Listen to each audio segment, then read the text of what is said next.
The hemoglobin subunit beta gene, or HBB gene, is located on chromosome 11 and is 444 nucleotides long and 147 amino acids long. The HBB gene gets translated into a protein known as beta globin, which is a subunit of hemoglobin.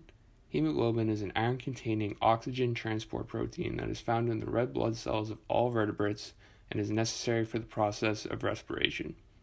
As you can see in the crystal structure of hemoglobin to the right, the beta subunit is indicated in blue. After identifying the HBB sequence fragment, we chose a pair of PCR primers and added the BAMH1 and HIND3 digestin sites to our coding sequence in order to cut the HBB coding sequence and clone the entire DNA sequence into the PBR332 vector. Before amplifying the desired coding sequence, two sequences must be added to either ends of the coding sequence, the forward primer and the reverse primer. In order for the PCR to work, the matching sequence of the forward primer should be identical to the top left 5' end of the coding sequence because it must match a sequence anti-parallel to it.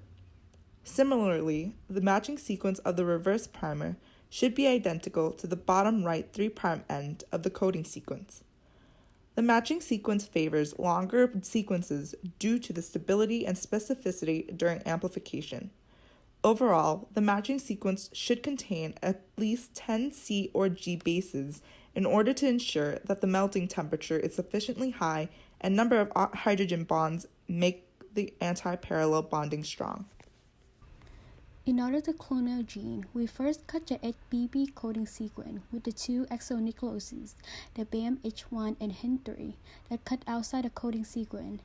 PBR322 plasmid will also be cut with the same restriction enzymes, BAMH1 and HIN3, which leave the plasmid with two sticky ends. This allows us to insert of the new cut gene into the PBR322 plasmid. An enzyme called ligase will then come and glue all the fragments together. The plasmid then grows in a culture medium. Large numbers of bacteria can be produced with a copy of the inserted gene. The bacteria then produces the protein that the gene codes for. This could help us study the behavior, activity, and crystal structure of the sickle cell gene HBS. After we cloned our gene, the next step is to express it.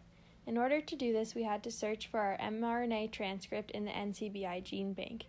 The HBB gene was found to have 3 exons and 2 introns. The boxes in the image show the gene's exons, whereas the lines represent the gene's introns. There is only one transcript, or arrangement of introns and exons, for our HBB gene. This HBB gene is what is responsible for the production of hemoglobin in our blood. Hemoglobin is made up of alpha and beta globulin subunits that bind to oxygen in our lungs and carry it to peripheral tissues around our body.